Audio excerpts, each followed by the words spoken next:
I always have mixed feelings when people tell me, oh, you don't seem autistic, or I never would have guessed you were autistic, because in one sense it means my really hard work is paid off, but in another sense it makes me feel kind of bad for them because it means that their perception of what autism looks like is really tragically limited. And that's one of the reasons I wanted to talk about autism today, and specifically how and why I knit as an autistic person.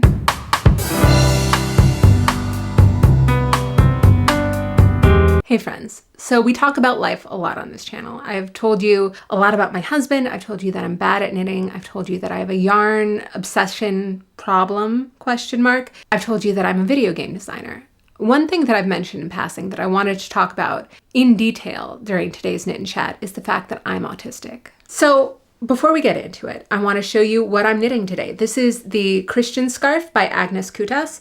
I'm making this for my niece for Christmas. I thought it would be a really great way to sort of gain the skills that I need in order to really get back to the rib lace raglan. And I'm really could not be more thrilled with how it's turning out. This is my first highly textured piece, I would say, that I've ever knit, and I think it's going really, really well. Now, here's the real trick. Am I going to be able to knit this without looking at the pattern while talking to you? I haven't tried this yet, so if I screw this up, then you'll be the first to know. Old heads may recall that I had a video where I talked about being autistic on this channel earlier, but I took it down. I don't think any of you saw it. It only had 7 views when I took it down. I ended up rambling a lot and I thought I could explain myself better. So hopefully this is me doing that. To give you a little bit of background, I was first diagnosed autistic in 2019. So I was a fairly late diagnosis, I think is the way that you could put it generously. I was 36 at the time. I don't know. I'm 43 now. It was 2019. You can do the math. If you leave this with only one takeaway, if you're somebody who isn't autistic or doesn't know any autistic people, the thing that I really want to make clear is that to me, autism isn't something that happened to me. It just is who I am. I am autistic. I don't identify as a person with autism. I am an autistic person, the same way that I am a brunette, the same way that I am American and British. It is a thing about me that is both good and bad, just like everything else about me is both good and bad. And getting a diagnosis honestly really changed my life for the better, because I spent so much of my life feeling so different and not knowing why. And getting that diagnosis started giving me the language I needed in order to figure out not just who I am as a person, but also how to explain who I am as a person to my really analytical mind, a lot of the things that make me very good at my job. One of the reasons it took me so long to get diagnosed is because I have a real interest in human behavior. I learned how to mask, which is basically how to mimic traditional social behaviors and pretend like I understand what's going on. That's something I learned at a very young age. And it's something that a lot of women and people who are assigned female at birth learn from a very young age, because pro-social behavior is much more conditioned into young girls than it is into like young boys. I spent decades of my life reading books on human psychology and even mind reading, because it literally felt like everybody else around me could read minds and I just couldn't, and I didn't know why. And so I worked really, really, really hard to try to fit in, and it still takes a lot of effort for me to do it, but it is one of my better skills. And it's one of the things that's made me so successful at work, because I've put so much time into figuring out how to communicate with people effectively that a lot of neurotypical people haven't ever had to think about. And because I had to take a really deliberate approach to it, even though it's harder for me to do, it is one of my better skills. So because of that, I always have mixed feelings when people tell me, oh, you don't seem autistic, or I never would have guessed you were autistic, because in one sense it means my really hard work is paid off, but in another sense it makes me feel kind of bad for them, because it means that their perception of what autism looks like is really tragically limited. And that's one of the reasons I wanted to talk about autism today, and specifically how and why I knit as an autistic person. So one of the things that I really love about knitting as an autistic person is just knitting as a stim. So if you're not familiar with what a stim is, it's something that I think even people with ADHD, a lot of people sort of along the neurodiversity spectrum, not just autistic people, have. It's a repetitive physical movement that makes you feel calm and relaxed and helps regulate your nervous system. I work remotely and I work at a really autism-friendly place. My boss is the best. And so I'm knitting, but we have to try to move forward. I think that's 100% fine. Yeah. So I would say yes to a degree, and I'll tell you what the degree is. Almost 8 hours a day, even in video calls. Sometimes we'll have on-site meetings and I'll bring my knitting, and I'm totally welcome. And in fact, people have told me that they enjoy watching me knit when I'm in meetings because it helps me be more engaged.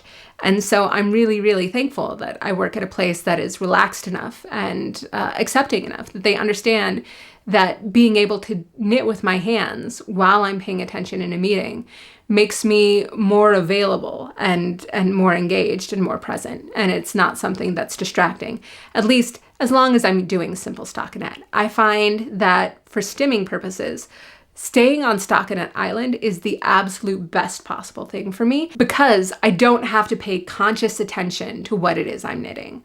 Whereas something like what I'm working on today, this textured project, is really great when I'm watching TV at the end of the day, or if I'm really stressed out and not at work and I just need something that I can fully immerse myself in. In that case, that's when something that's a little bit more textured is really, really useful, because just engaging my brain that little bit that I don't have to do with stockinette helps me shut out the outside world. It's sort of like noise canceling headphones, but for my hands. One of the other things that I absolutely love about knitting is really the sensory enjoyment. You know, when a lot of people think about autism, they think about how autistic people are really sensitive to sensory stimulus. We get overwhelmed by loud noises or crowded areas. We can even get overwhelmed by strong smells. A lot of people don't like bad textures.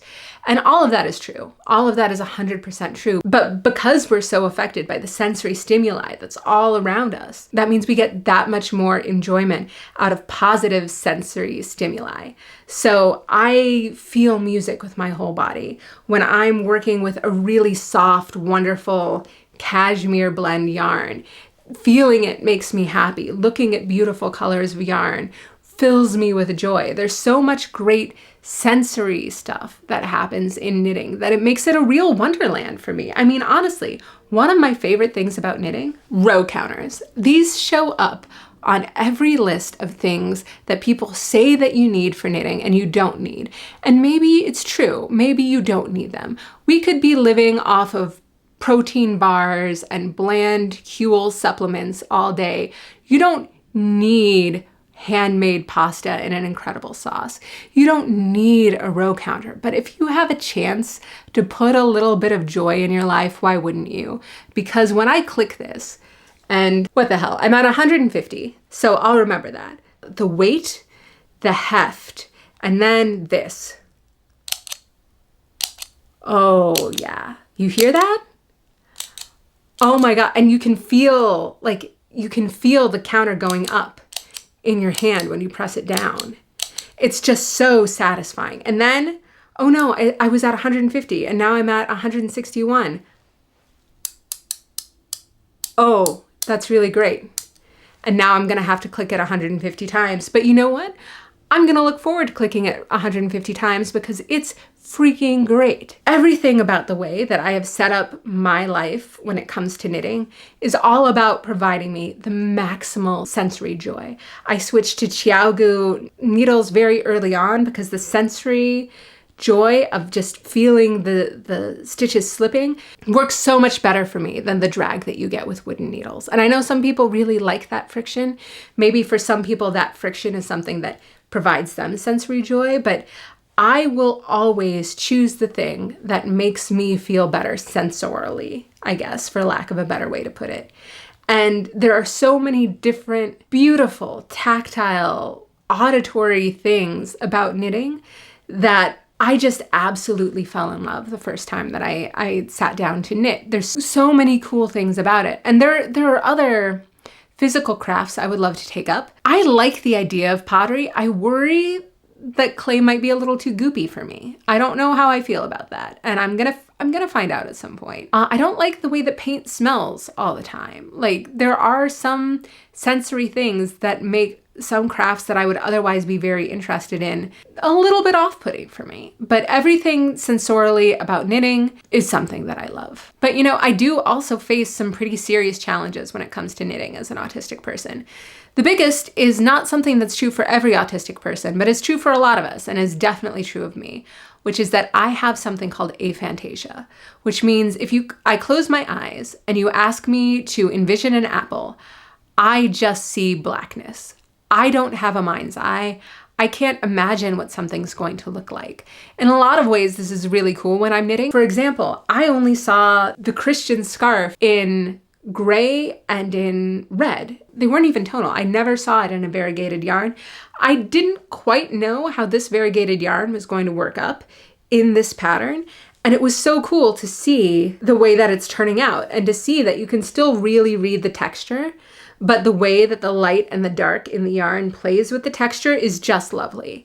And so things like that are always a big surprise to me because I can't picture how the finished object is going to turn out with whatever yarn I choose. But it does mean that things like lace are really challenging for me. Weirdly, it's a lot easier for me to follow written patterns than charted patterns because charted patterns make me feel like I should be able to envision what's going on and I just can. Whereas with written instruction, I feel like I can just do the next step and I don't have to try to spend the extra energy to figure out what it's supposed to look like. And then once I'm a few rows in, if I've done it right, I can look down and be like, oh yes. And that's when I can start reading my stitches because I'll have something to refer to. One of the other things that comes with this is also just that I have terrible depth perception, which means it's really hard for me to follow like video tutorials or similar. I really have to figure things out by doing. And since I don't have a lot of knitting friends, that is a big challenge for me. And finally, the thing that makes it probably the hardest is also the reason why I took up knitting in the first place, which is that I have really terrible proprioception, I think is how you say it. Adam, my husband, would say that I am medically clumsy. It is a fancy way of saying that I have no real sense of my body's position in space or the intensity of the movements that I make. I have definitely accidentally punched myself in the face before. I have been putting socks away and seen my own hand move to put a sock away in the drawer and been like, holy crap, what is that hand that is just floating there? I don't really have a strong mind-body connection, which can lead to real issues. I also have issues when it comes to my fine motor skills because I wasn't diagnosed until I was in my 30s. I never got any sort of occupational therapy. I don't sew because I can't cut in a straight line, let alone cut something out in a circle. I can't color within lines, basically, really. And so weirdly, it's much easier for me to be able to knit because I'm going so much more slowly, forming the fabric into the shape that it's supposed to be in, as opposed to doing very long cuts that I have a little bit more fine control over it because I'm going more slowly. But I still don't have very good fine motor skills. And one of the reasons that I picked up knitting is because I really hoped that having a skill like this, or at least having a hobby like this, I don't say I would have the skill yet, was something that could help me with those fine motor skills in a way that I never really had help before. I mentioned the concept of a special interest earlier, and I think knitting is a really fantastic one. If you're not familiar with what a special interest is to autistic people, they're intense, focused passions that provide a sense of comfort, joy, and safety in a world that wasn't built for us. And so all of the sort of cliches you hear about a young kid who's obsessed with Pokemon or autistic people being super into something like Star Wars or math, all of those are special interests. The way that I think about it is my brain is never quiet. My brain is like an 8-track tape player, and all 8 tracks are usually entirely different things. But special interests ensure that I have something going in the background that I'm always thinking about. And the more of those that I have, the fewer of those tracks can play things that stress me out or freak me out or make me worry about things that are outside my control. Collecting is actually a really common type of special interest. And, I collect weird watches. I collect sneakers.